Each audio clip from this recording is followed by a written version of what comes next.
位於河北唐山遵化市的定東陵是埋葬慈禧太後和慈安太后的地方。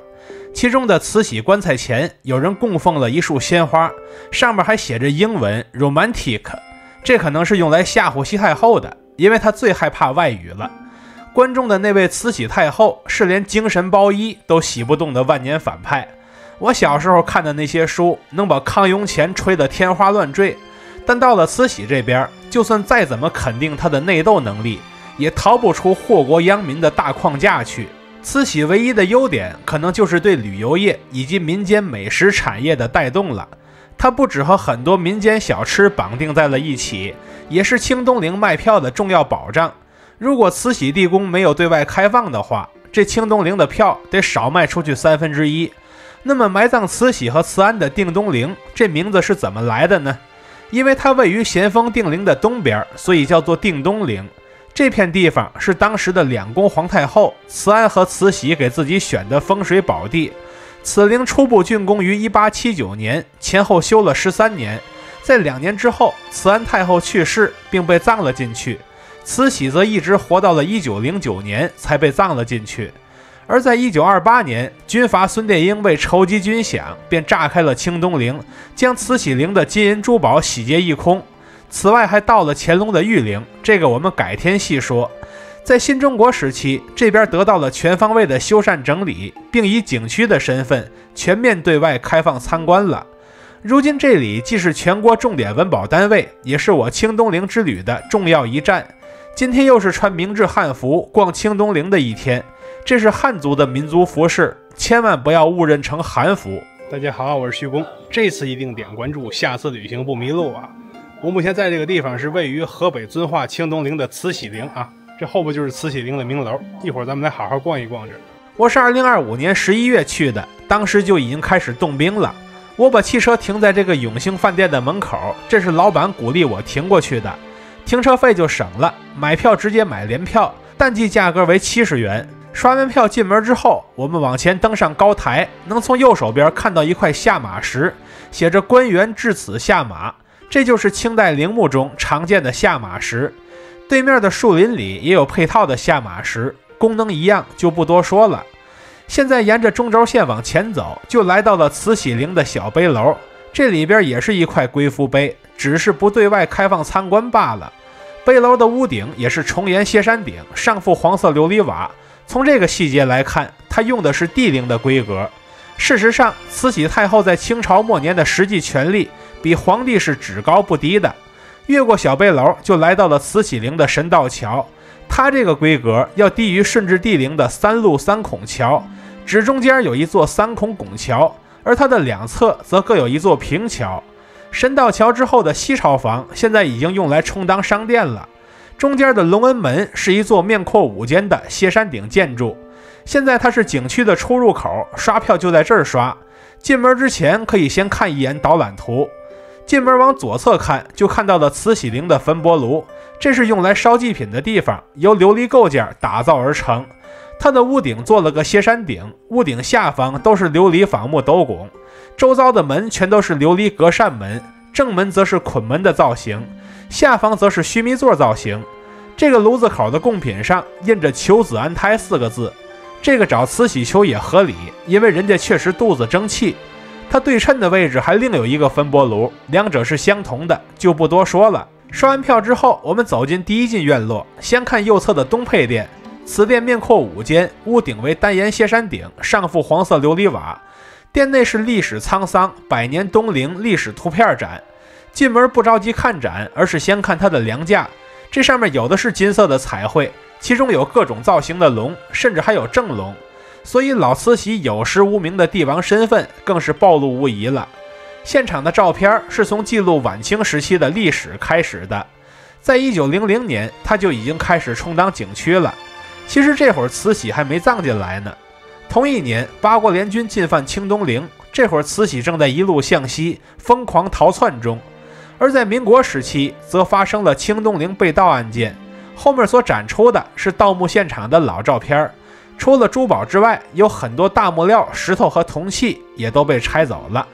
現场還提到很多樹被砍了，但沒說是誰砍的，難道也是孫殿英砍的？最後展出的是新中國時期的攝影作品展，感覺這邊的雪景是諸多風景中最有韻味的那一種。至此，我們就看完了這個展廳。東配店對面的西配店與它配置相同，但是沒有開放，所以不多看了。看完配店，我們來到正店，也就是隆恩殿。它是一座面阔5間的重檐歇山頂大房子，其隔扇門花紋均為3角6碗。現在我們走進去，看看內部都有什麼。進店之後，發現腳下是熟悉的金磚，雖不是金子做的，但價格金貴，敲之有金石之聲。店內正中間擺放的則是老慈禧的照片，其梁架上的金色彩繪可以說是滿滿當当、密密麻麻，這就是典型的清式審美。能填上花紋的都填花紋，完全不願意留白。纷繁華麗是真的，但看着眼睛就特別容易累。某些面的牆壁上還有团壽字裝飾。屋頂這個遮住天花板的結構，如果用薄木板擋住了，就應該叫做平案，但眼前這個明顯是沒被擋住的，它中間是空心的，這還能叫平案嗎？現在我們來看看店內的實物展品都有什麼。根據附近的導遊透露，這都是從故宮調撥過來的藏品，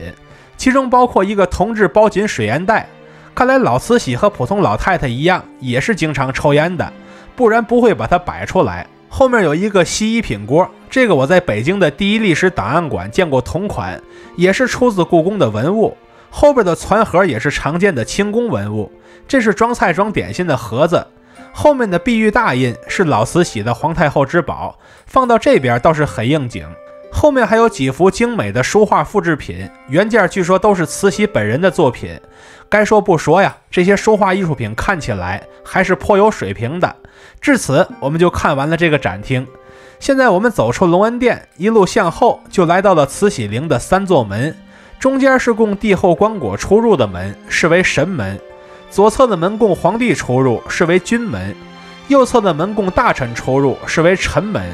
越過3座門，我們就看到了一套15供，它的配置和明帝陵15供差不多。下層也是須彌座形狀的石案，上層則是15供本體，中間是一個爐，兩側則各有一個瓶、一個燭台，這也是和以往相同的標準配置。現在我們準備進入方城了，這邊在原本的江岔路中間修了一條新的便捷通道，現在我們準備沿着這條路登上去，它對應的就是地宮的入口。進入方城之後，能看到一上一下2條分岔路，那麼靠下的路就通往地宮了。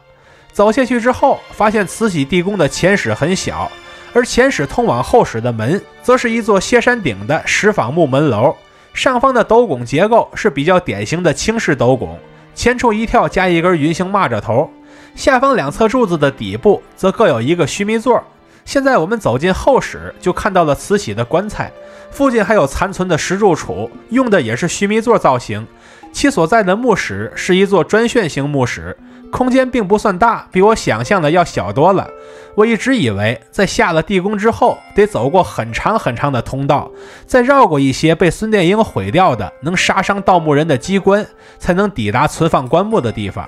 實際上並非如此，你走下來直接就能見着棺材。然後我們來看看慈禧目前除了剛才那束花之外，還有哪些贡品。首先有人供了很多香烟，大约慈禧真的愛抽烟，只是沒抽過這種過濾嘴香煙。此外還有好多現金、蘋果等常見贡品。然後我們離開地宮，走回一開始的岔路口，選擇那條向上的路，順着這條樓梯登上去，就能登到方城上邊去了。上來之後第一件事是看後邊的寶城和寶鼎。寶城上不知道是誰還在這邊刻了字。當初逛北京明13陵的時候，大部分寶城可都是相当的大，走一圈得走個小10分鐘左右。但以慈禧陵作為實例來看，清代帝陵的寶城尺寸可比明代要小得多，2分鐘走一圈問題不大。清帝陵整體的尺寸也比明帝陵小，當初逛明帝陵一天滿打滿算也就是逛4到5個，但如果清東陵全面開放的話，一天逛7到8個陵問題不大。最後我們來看一看明樓，這是一座重檐歇山頂小樓，上覆黃色琉璃瓦。雖然下邊埋葬的是太后，但實際上的配置和皇帝是一毛一樣的。它內部也有一塊巨大的龜夫碑，可惜這個不開放，沒法細看了。這會兒還發生了一件趣事兒，我在準備下樓的時候，其他遊客看見我這身兒，嚇了一大跳，還以為墓裡有人復活了，說明還有很多人是分不清明裝清裝的。所以我們要多穿漢服上街，讓更多的人尋回先祖的記憶。言歸正傳，看完慈禧陵之後，我們就該去看看隔壁的慈安陵了。大家好，我是徐工，這次一定點關注，下次旅行不迷路啊！我目前在這個地方是河北遵化清東陵的慈安陵門口啊，它這個地兒不開放啊，所以我們就從這兒湊合看一下。我們先來看慈安陵的格局，在航拍視角下，我們不难發现慈安陵和慈禧陵的配置是一模一樣的，這邊該有的那邊也全都有。除了從航拍視角能俯瞰完整的慈安陵之外，我们還能在慈禧陵的方城之上來遙望對面的方城。古人都講究登高望遠，因為在那個時代，登高是唯一擴展視野的方法了。到如今，登高仍然是大多數人最重要的望遠方式。現在我們從慈禧陵出來，再從地面視角看看慈安陵，在路上發現慈禧陵和慈安陵的中間居然還額外有一條小水溝，另外有和慈禧陵同款的3孔石橋，以及一左一右2座平橋，而隆安門的2側也有完整的東西朝房，只是因為這邊沒有開放，所以並未被利用起來。如果走進隆安門，就不難發現它的門上也寫着入口和出口，說明它曾經對外開放過，看來是因為人氣不足，所以沒能繼續開下去罷了。慈安陵能看的細節差不多就只有這些了。雖然隔壁的慈禧太後總體的風評是負面的，但我們不得不承認慈禧的人氣是很高的，幾乎是人盡皆知。但慈安太後這邊則是另一個極端，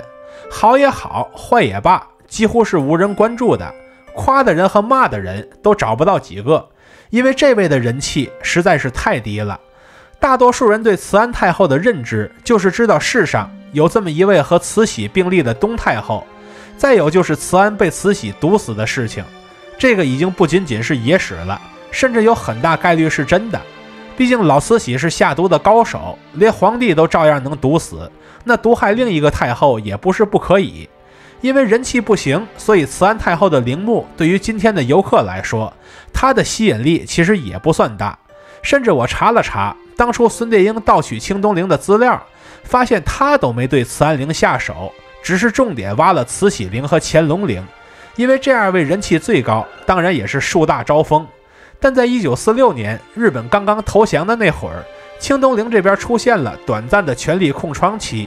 於是又有一夥人糾集了200多個村民，以孫殿英炸藥開門的方法，打開了康熙景陵、咸豐定陵、同治惠陵以及慈安所在的定東陵，並將墓內的隨葬品洗劫一空。1946年2月，八路軍佔領了清東陵一帶，並在之後的幾年裡，先後抓住了幾個盜墓的匪首，槍斃的槍斃，坐牢的坐牢。真正諷刺的是，這些人其實沒賺到什麼。有人拿墓裡盜出來的玉如意，只換了5斗玉米，就為此付出了沉重的代價。同人不同命，不過如是。以上資料均援引自天津檔案方志網。如你所見，無論是相對高調的慈禧，還是相對低調的慈安，在身亡100年之後，便都走向了相同的結局。生前富有天下，地位至尊，那又如何？一旦權勢散去，不僅遺產會化為烏有，連身後的名聲都不是自己所能左右的。2位太后如此，其他人當然也逃不掉。如你所見，民間為了各種小吃經濟，大家對慈禧的口頭評價已經是嘴上留德了，大致不會有什麼下降空間了。慈安本就人氣低，更不必多說。而附近那幾位被吹上天的清帝王，以後在民智漸開之後，會迎來怎麼樣的崩塌結局，那可就難說了。看到這裡的朋友，歡迎點讚、收藏、加關注，和徐工一起讀城，一起旅行。